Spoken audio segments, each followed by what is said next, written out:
Hey,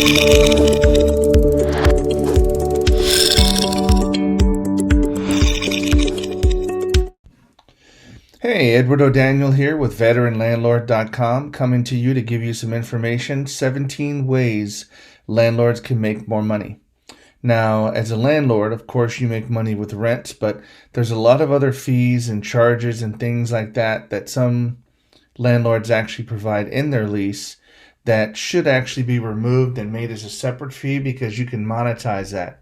So let's take a look at some of these. 17 ways to make more money.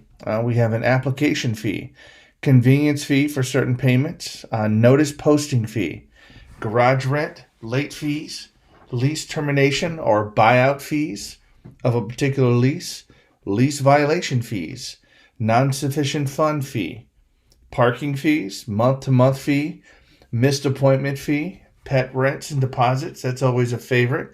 That's a good way. People love their pets and they're going to pay, believe me, to pay you a deposit that's non-refundable. I know I'm jumping the gun, but that's a great one. After hours and weekend move-ins and move-outs for tenants, utility processing fees, even appliance rental, vending and laundry, and emergency lockout fee. That's one that a lot of people don't take advantage of, and we'll kind of cover that as well. Now, guys, as we go through here, I'm going to probably hop in with a little bit more information than just about the fees, just to kind of fill in a few things, but that's just because I want to give you guys some great information here. So let's get started.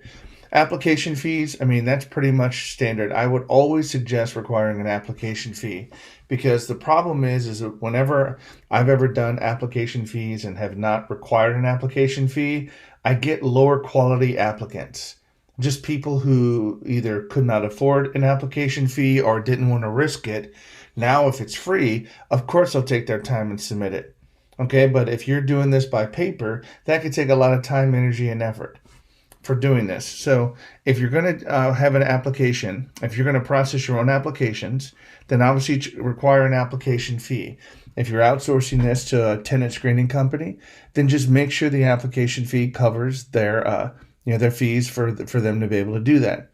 So make your fee large enough just to cover any of the background criminal credit checks if you're doing this yourself.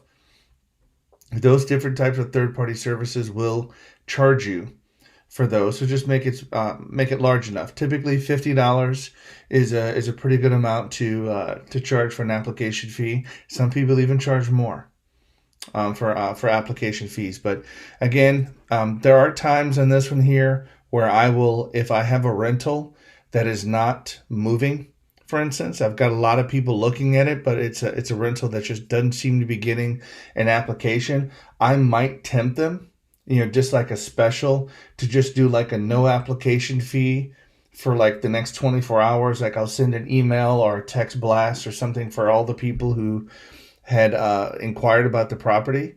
And then I'll just send all of them saying, if you're interested, we're offering a $0 application fee for the next 24 hours for anybody that's interested, just to try to get people to apply and just see what you get on that one.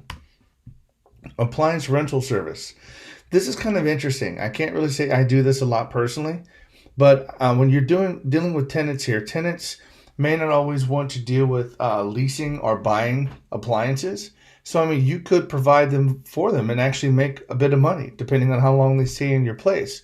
So just consider buying a washer and dryer set. I mean, you can pick those up used pretty cheaply and have those installed for maybe $400 to $500. And if you're charging them $40 a month, that's going to be less than 1 year ROI on that for them to be able to pay you back for all that. So, and then you're just making nothing but money. Microwaves, even portable dishwashers. So as you move people in, this might be something that you might even want to include to see if they're even interested. Now, if they want to go out and rent and lease their own appliances, completely understandable. But if they don't, if they're interested in that, then why not take advantage of it? Now, the other thing that people have done in the past that I've heard about is offering like a refrigerator like upgrade fee. Like if the refrigerator is a standard and they want a bigger side-by-side, something like that, you might even be able to offer them as well. So you can do that if you like to make additional money. Convenience fees. Now, here's one of the things that I've been trying to do. I've been looking to get everybody to pretty much pay online. I like online payments because online payments, the tenant pays any of the fees and charges from the online rent collector, and all the money goes from there directly into my bank account. So that means that I don't have to go to a P.O. box or any kind of a mailbox store or anything like that to pick up the rent checks. I'm not going there every couple of days just to check on stuff and then having to take the rent checks and then go deposit them at the bank and then wait for them to clear, things like that. So one of the things I put into the lease that I have is just a $10 convenience fee. So if you're going to send me a money order or a check, then you're going to pay me $10 more each month for just my time to process those. And it's just a way for you to recoup your time. So if they don't want to pay $10 extra, then that's just easy. Then just simply, pay electronically online and you're good to go. But right now, this is a good easy way to make another $10 per person per month. So again, it's just an extra amount of money if you're already picking up checks. Garage fee. Garage fee are just really, obviously, if you don't have a garage, this doesn't apply to you, or your rentals don't have a garage, then it doesn't apply to you. But for the most part, if you have a garage, and this is pretty much like an external garage, this doesn't even work for like attached garages, because an attached garage you consider to be part of the house. But this garage is really for detached garages or external garages that can either be used by the tenant, or you could possibly even rent that out to somebody else local in the neighborhood to store a car or a boat, or even use for storage or something like that. But you want to make sure, if it is an external garage, have that external from the lease. Don't include the garage space in the lease and don't identify that, because if the tenant, I've had people in the past where we've included that in the lease and then the tenants don't even use the garage. Well, for that whole lease term, now I'm stuck with not being able to rent the garage because I already made it a part of their lease. So I can't rent it because they have access to it. So just some food for thought. This right here is easily $30, $50 or even more per month, depending on how big your garage is. So this could be an additional fee. So if you do have something like that, don't give it away. Charge for it. Late fees. Late fees are always something that is pretty much included with every lease. Now, here's one of the things that I would suggest for landlords that are just getting started out. I personally do not like flat or small standard fees like $15 or even $50, because, what I found is when tenants are late, they're either going to be pay on time or they're going to be way late. Because if it's just like $15 fee for being late, then it doesn't really matter if they pay earlier or pay at the end of the month. Their late fee is still the same. So there's no motivation, once they're late, there's no motivation for them to get the rent in quicker to you. So what I would suggest is more of a progressive style, sort of a daily late fee that progressively gets larger as the day goes on, because this puts pressure on the tenants to get money into you quicker, because they know it's costing them so much per day. Now, there's people have done like $5 per day, $10 per day, and you can cap that. I mean, you can put that in your lease where it's so much per day up to a certain amount of money, just to make sure you don't put them, because this could potentially get to be hundreds of dollars a month. But if they want to pay at the end of the month and pay the late fee at the end of the month of a couple of hundred extra more dollars, then that's fine. But at least it's not 15. It is a significant fee, and if they want to keep doing that and pay that much more, then you're just making that much more in rent. So I hope that kind of makes sense. But late fees, that's one of the things I've seen that people have made a mistake, is just there's no motivation for that tenant to make a payment once they're late. That's the biggest thing. If it's a flat fee, it's like, well, I got to pay $50 for my late fee, so it doesn't really matter if I get it in this paycheck, or maybe I'll just wait till next paycheck because I still got to pay $50 at this point. But if it's like, oh, if I'm going to pay $50 at this paycheck, or I'm paying $170 on the next paycheck, well, you know what? I'm going to pay $50 right now. I'm going to just pay $50 right now and just get it in quick, so I don't have to pay the additional $100+ in late fees. So that's sort of my experience. Lease termination and buyouts. This right here is absolutely probably one of my favorite fees that I've listed because I've used it so much and it's just really incredibly powerful. I mean, profitable and powerful. But there are multiple different reasons why a tenant will want to move out of a particular apartment or a home. They move in, they could have a job change. Who knows if they are moving in with their girlfriend or boyfriend, whatever the situation may be, getting married. It doesn't really matter. There's multiple different situations in which somebody moves in with a 12-month lease. All of our leases are 12-month initially, at least at a minimum. And then they may go month to month after that, they may not. But at least for the first 12 months, if they at month 6, if they say, you know what, I'm going to move in or I'm going to be doing something else, so I need to break my lease, then I just simply say, well, here's the situation. This is what we need. Ours is 2 months rent. We charge 2 times the monthly rent for a termination fee. So if you have $1,000 rental, that can be pretty nice. As long as the people leave it in good condition and, we send them sort of a checklist of things that they have to go through. So this right here is really easy and people hardly ever object to it when they have to move out. They understand they're moving out, they're going to break their lease and they're just going to pay for it. And it's really easy money because if the unit's left in great shape, you can turn it around, get it re-rented, and you even get a month or two potentially of like free money on rent. And sort of double dip if that makes sense. So you've got the money from the previous tenant and you're getting money from the new tenant and it's completely legal. So again, I love this fee. It's one of my favorites. Lease violation fee. Now, as you know, tenants oftentimes violate the lease. There are rules, regulations involved with it. And I'll just give you an example, noise restriction. A lot of times in our leases, we put a restriction on noise where people have to be able to keep the volume down and so forth, especially when it becomes to a multifamily building and it's more or less a community living type environment. There are restrictions on when they have to keep their TVs or anything down to a very bare minimum. So if people violate that and you have to actually go cite them, then they violated the lease. Now, when they do that, it's not like we want to go back and completely punish these people, but they need to pay something. They need to pay a price in order to just not be able to do it again. If there's no penalty, if there's if nothing's going to happen to them, then they're going to keep doing it because they know nothing's going to happen to them. So if you charge them, charge them a certain fee, whatever that particular fee is. Lease violation fees and our stuff. I'm sorry I didn't have it on this slide. It's around $30 to $50. It's pretty typical, just sort of a smack on the wrist, just something. It's kind of an annoyance fee, but still it's good enough to have them pay you so that they don't do it again, knowing that if they do it again, they're going to pay another fee. And that's what's going through their mind. Likewise, when you do lease violations, you need to make sure that you send them a violation notice. Okay, because you always want to make sure that, and I know I'm going a little bit off topic here, but you want to make sure that you send them a violation notice because the violation notice puts them on notice that they have broke the lease.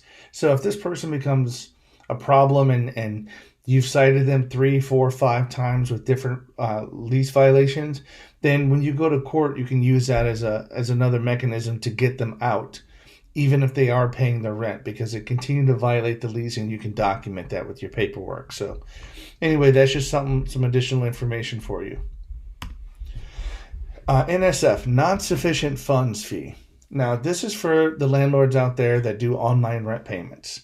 Now, we do, for the most part, we're at about 80 to 85% online rent payments. There's still some people that love to send in money orders and things like that we just can't get switched over and they just haven't learned yet. But oftentimes when people pay online, they will go out and make a payment, and sometimes the payment might take a couple of days in transit to go from their bank account or their debit card, whatever it is, over to our bank account.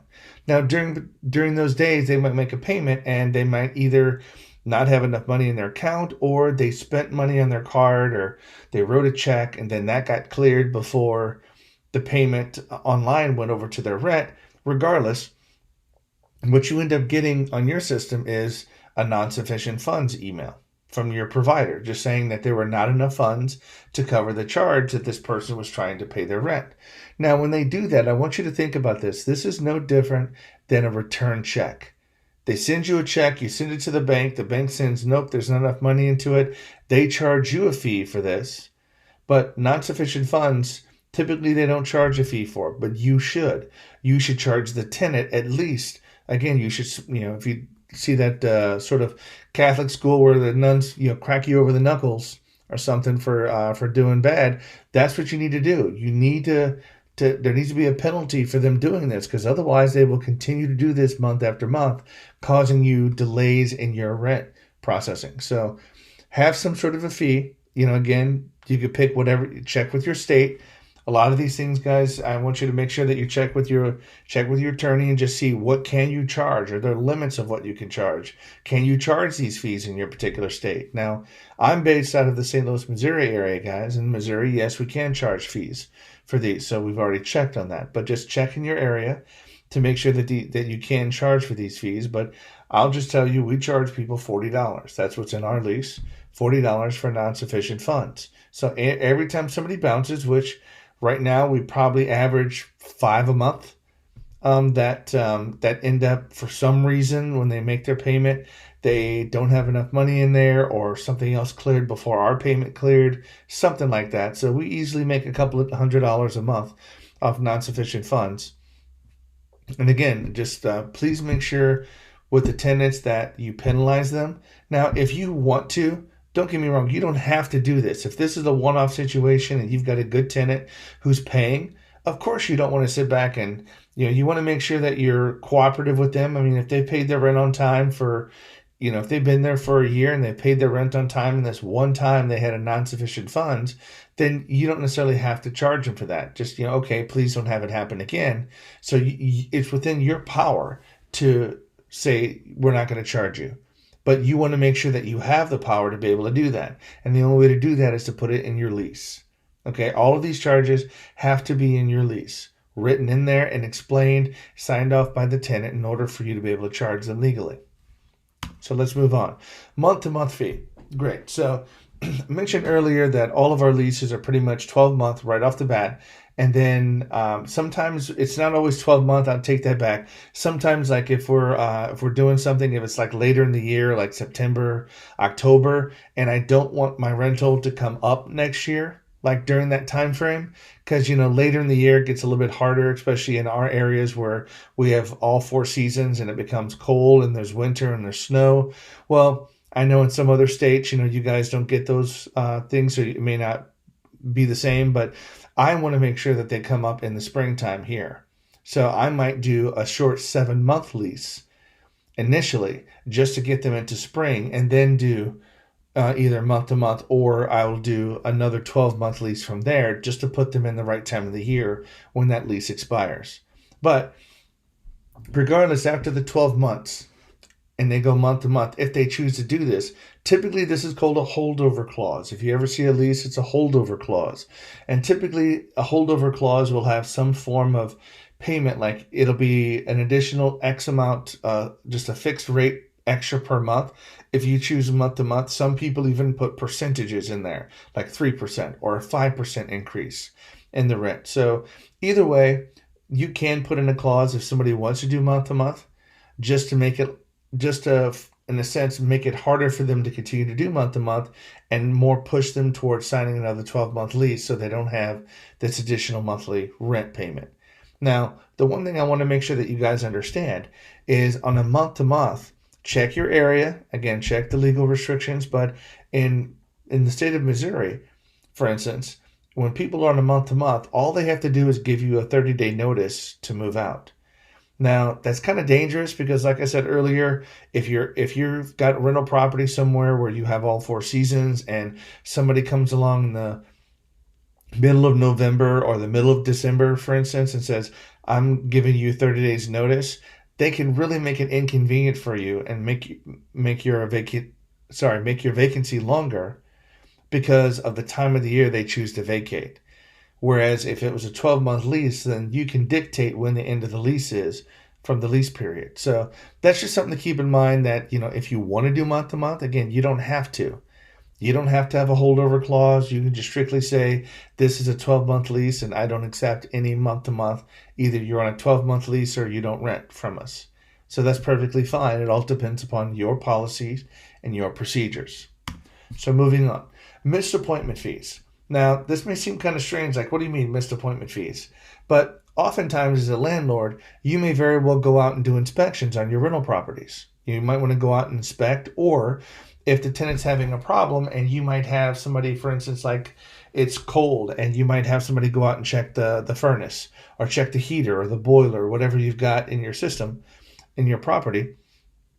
Well, as long as there's an appointment set up, you should have a clause in your lease that says, if you set up an appointment with the tenant and the tenant breaks that appointment, meaning you set up an appointment for a certain day, a certain time, and the tenant or a tenant's family or friends or representative is not there at the property to let you in or let the technician in, then they need to pay you a fee. Because keep in mind, if you send somebody out there to look at the furnace or something like that, they may very well charge you a service fee.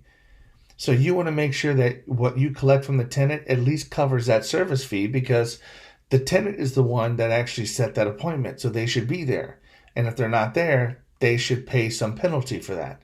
So, and again, $50 or $75 is not uncommon for just a simple service charge to go out even if nobody is at home.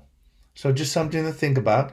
Again, all of these fees are just things that you can implement that are reasonable, but it's not fees that you have to. And if you ever want to just sit back and not charge somebody something, that's perfectly within your right to do so.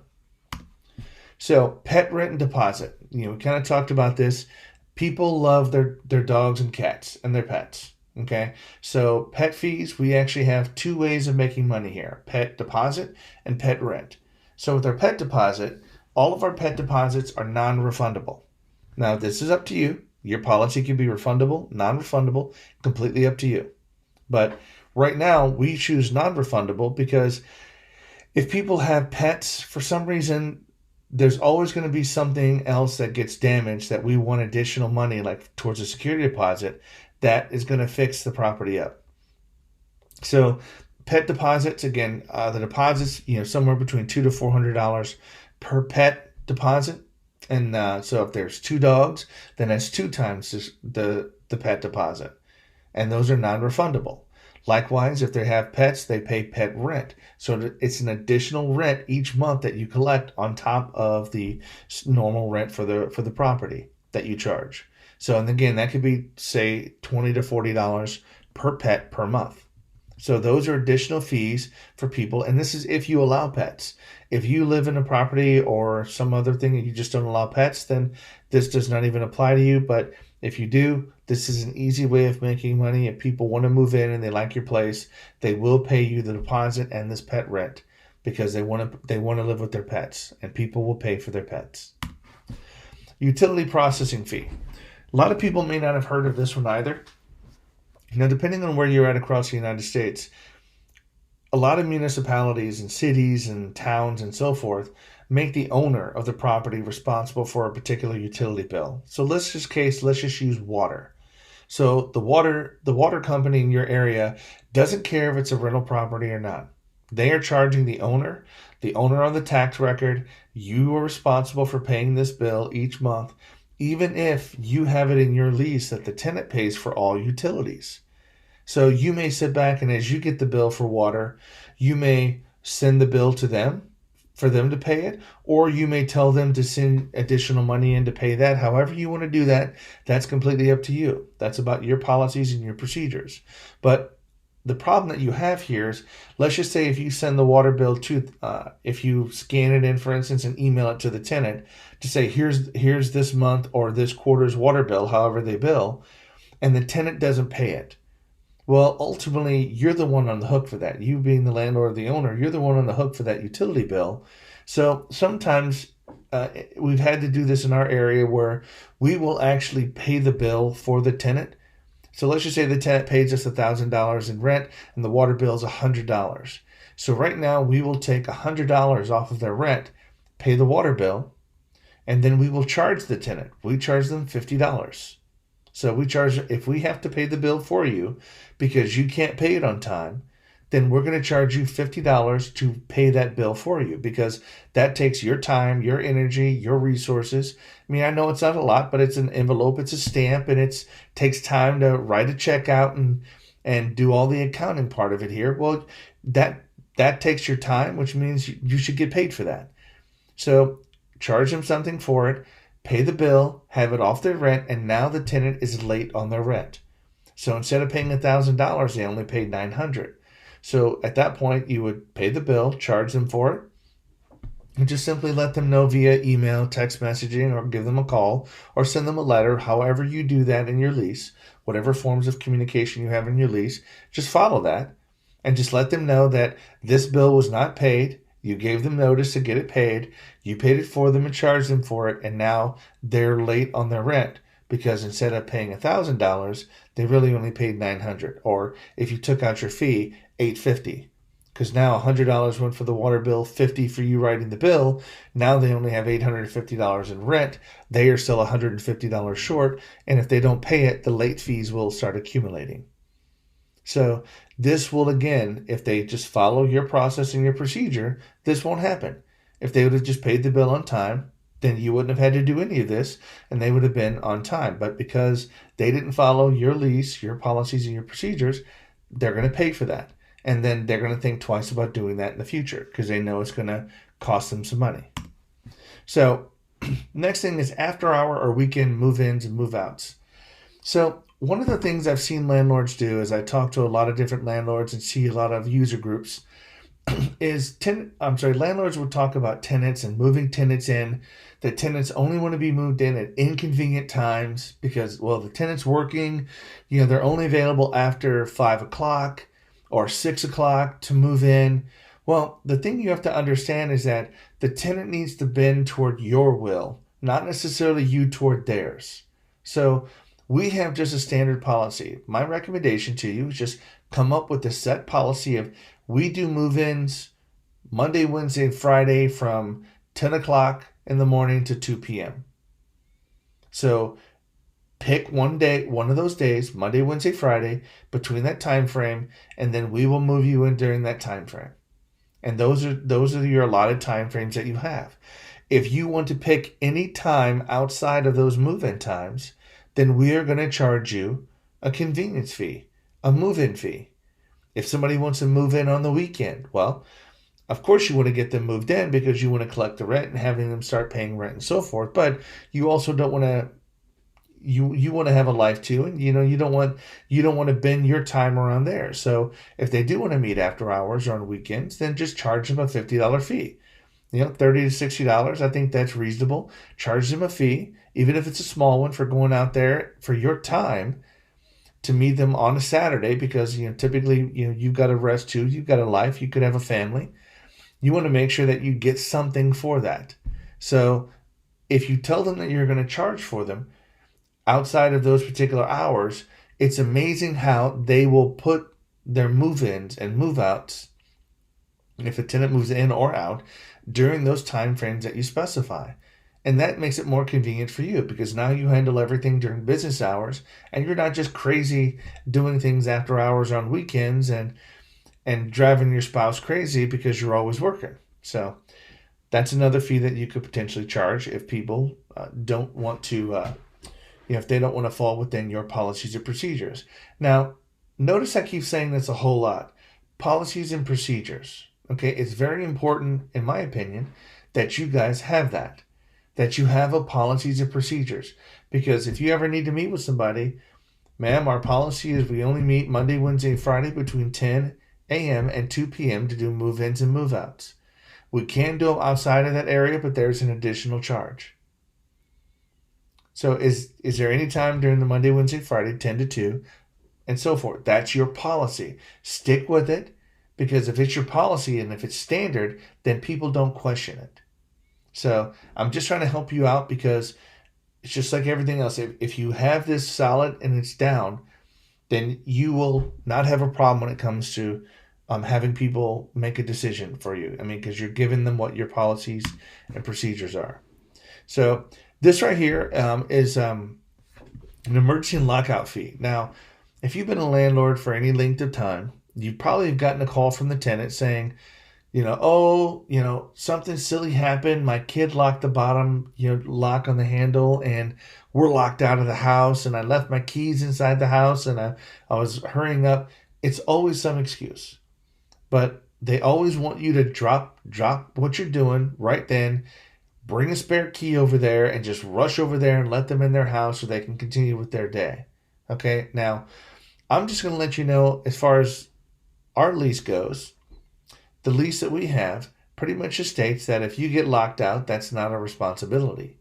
You got locked out, you need to call a lock and key company and pay for their emergency service to get in your home.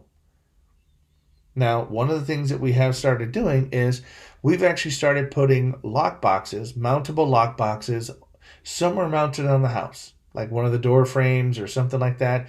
It's not a hanging lock box with a handle, it's a mounted one. So we screw it in to the house somewhere or part of a deck, and we just keep it on there, and then we have our own code, and we put a spare key in there. Now that comes in handy when we have maintenance on site, or if we need to do emergency, and that way you have a key on site that you can get in immediately, and you don't have to go back to the office or go back to your home office and look for a key and then try to go back out there. If you have a lockbox mounted, then you can go out there and get access to the property right away. Now, if you do set something like this up, which again is very inexpensive, lock boxes are fairly cheap for you to get, especially if you buy them in a package of a dozen or more. But if you have a lockbox on site and you get a call, you can simply charge the person for giving them the code. And I mean, right now, they're the person who locked themselves out. This is their fault, not yours. So if you just simply give them the code to the lockbox, they can access the spare key, get inside their house, get what they need taken care of, and you can easily charge them a $50 to $80 lockout fee.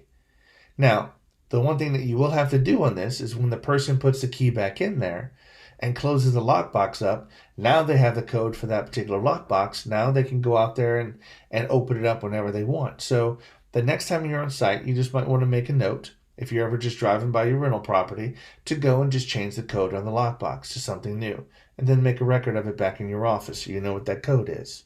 So that way you can always kind of keep things changing. So your time for that $50 or $80 is pretty easy to do. You did provide a service for the tenant and let them in on time quickly. They did pay for it, and they realize they're going to pay for it because they were the person that locked their keys in their house. And next time you go out there, you can easily just change the code on the box, and then if it ever happens again, charge them again. So that's, again, something that you can do, and it may work out and may be beneficial for you. So notice posting fees. Inside of most leases here, now I don't do this anymore with any of the people that we have, but in the past, years ago, we would actually go and post a notice. Let's just say a tenant was late on their rent. You would go out and post a notice on their door for notice to pay or quit. Pay your rent or quit and leave the property. So you'd go out and actually tape something to their front door or something like that, just so that you can officially post the notice, or you can mail it to them, either one of them. But regardless, if you do that, you have now expanded more of your time to solve a problem that was really caused by them. So they need to be charged for that. If you have to actually drive out, take your time to go post a notice, they need to be charged for that, because that's your time, additional time that you shouldn't have to do because they are not paying their rent. They're not responding via their cell phones or email or anything like that. Now, I say we don't do this because we've changed. It's not any fees, but this is a clause that we have in our lease that basically just states that we're allowed to communicate with people via email and the phone number, text messaging, no differently than if we mail them a letter. Now, I found out, we had to have our lawyer look at this in the state of Missouri, but we found out that if we put that in our lease, that we don't have to physically send a paper notice to put them on notice for pay or quit. Now, I can still develop a pay or quit notice. I can still create a letter electronically, but then instead of that, I just save it as a PDF and email it to them. And then I will text them saying, we provided a pay or quit notice, in your email, please review and pay immediately. And then that right there, we can still charge them the same posting fee, because we, in a sense, we have posted it. We've just only done it electronically. We didn't have to take our time to go to the property and post something only to have them say they didn't see it or something like that. So anyway, if you have to post a notice or anything like that, now when it says notice posting fees, this could be even something as simple as a violation notice. Yeah, we talked about lease violation fees earlier. Well, if they're violating the lease and you're charging them a lease violation fee, can you not combine a lease violation fee with the notice posting fee? Absolutely. Now, you don't have to charge them for both, but it's possible that you can. So if they break the lease and you have to let them know about it, then or you give them a violation letter, then they get charged twice. But as long as it's in your lease, please check your local municipalities in your state. Go through your attorney. But if that's possible, then that's something that you can do and get paid for. Again, this is if the tenant did exactly what they were supposed to do, then you wouldn't have to do this, and you could use your time somewhere else. Parking fee. Well, so with parking fees, this really only comes into what I've seen in multifamily residence where you actually have parking lots. Whether you own a duplex, a 4-unit building, 10-unit building, larger, if you have a parking lot, then you can start charging for parking. Okay. Now, some people include the parking, like they offer one parking spot with the apartment or with the unit. Perfectly fine if that's the way you want to do it. But sometimes your parking lot could include more spaces than you have for your building. So let's just say you have a 10-unit building with 10 apartments, but you have 12 parking spaces. Okay, so who gets the other 2 parking spaces? That raises an interesting question. Now, again, this is a part of your policies and procedures that you have to have.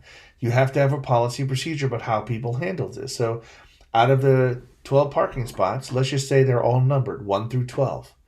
So each tenant for each apartment is now given a specific slot number or parking number spot that's their designated spot. So everybody parks in it. So let's just say from 1 through 10 is for all the tenants that live in the building. So number 11 and number 12 are extra. So of course you have it in there in your lease that anybody, if they park in here, so if they have a guest or something, they're not allowed to park in 11 and 12 because those are paid parking slots. They have to park on the street or you give them somewhere else. But you can just simply say, if you're parked in these slots, we will tow you. And you have that as the policies and procedures. Now, if you do have, for instance, you have a tenant that might have, let's just say, a husband and wife, a boyfriend and girlfriend, something like that. They might have 2 cars. Well, if one comes with the apartment, then they could purchase the other slot for their significant other to use legally. You could just simply rent that to them for an additional $30 to $60 a month for the parking spot. And now they have 2 slots. And now they're authorized to park there. So just keep that in mind that these type of things you can start charging for if you do not include in your rent. Vending and laundry. I mean, this is pretty standard here. If you again have a multifamily building, if you have space, like if it's a large enough building and you've got typically there's a certain level of number of people, size of a building, probably 30 to 40 units where you really people start utilizing vending machines and laundries. Laundry probably you can even do with a smaller building, but vending machines, you typically have to have a lot of people in there that would want to use it in order to make it profitable. But if you have the space for laundry, then sure, you can simply buy coin-operated laundry machines. You can buy them outright. You can lease them. You can rent them, and you can do it yourself. Or you could even partner. I've seen partnering with third-party companies where they will bring their own equipment in, and then they take a percentage of the coins that they collect, and then they handle the maintenance on the units and so forth and so on. So you can do either one of them, but if you have space for laundry, of course, then make laundry available. Put coin operated, and then people will use them because they much rather use them in the same building so they don't have to go outside or take their clothes and travel in their car to a laundromat to come back. They're of course going to utilize that. So just want to make sure that you guys know that you can do that, especially in a larger multifamily building. Just give you some great information here. Now, that's it for the fees, believe it or not here, but I wanted to sit back and throw a little bit of something extra in here because I always want to give you more information. Speaking about all of these fees, as you start implementing these fees, you may very well want to start tracking these fees. You might want to know, how much did I get in late fees on this unit or this building last year? How much late fees, or how much pet rent did I collect, or how much lease violation fees did I collect? Well, in order to do this effectively, you're going to have to start breaking out all of those fees in your QuickBooks system. Now, I use QuickBooks because that's just a standard software that people use. But it could be anything else. But you're going to have to create an expense account, or I'm sorry, not expense, an income account for each one of those fees that you charge. So each one of them are going to have to be a different GL account, or whatever your software calls them. But you're going to have to create those different income accounts so you can know late fees, pet rent, lease violation fee, notice posting fee, parking income. So this way, as you start getting that parking income for different buildings, you can start allocating it. And then once you start doing that in your QuickBooks, now it's just simply running reports to see how much parking did this building make last year. Okay, those numbers can be very important to you because they can dictate whether or not you like put a parking lot in, or take the parking lot and resurface it. Or I've even seen people take parking lots out, or parts of parking lots out, and build another building on that space because the parking isn't as effective. So it allows you to make those kind of decisions because you're able to single those out inside of your accounting system. So I just want to make sure that you understand that. And that's something else I'd like for you to get. Now, here at the Veteran Landlord, we do have a product that we sell called the Landlord Starter Kit. Now, this is a very small, very inexpensive package of just all the forms, documents, training. We have lots of audiobooks in there for entrepreneurs, just to kind of get you right from the financial mindset perspective. I've got 3 audiobooks in there that I really want to give you. And right now, the Landlord Starter Kit controls the lease that we have, has all of these fees in it, and so forth. So if you're interested in something like that, if you already have your stuff, great. But if you don't have all the documents you think you would ever need for it, or you're tired of trying to put all this stuff together, I've got it all together real quick. LandlordStarterKit.com. Go ahead and check it out, and you will, I think you'll be pleasantly surprised. So thank you so much, guys. It was great. Have a great day.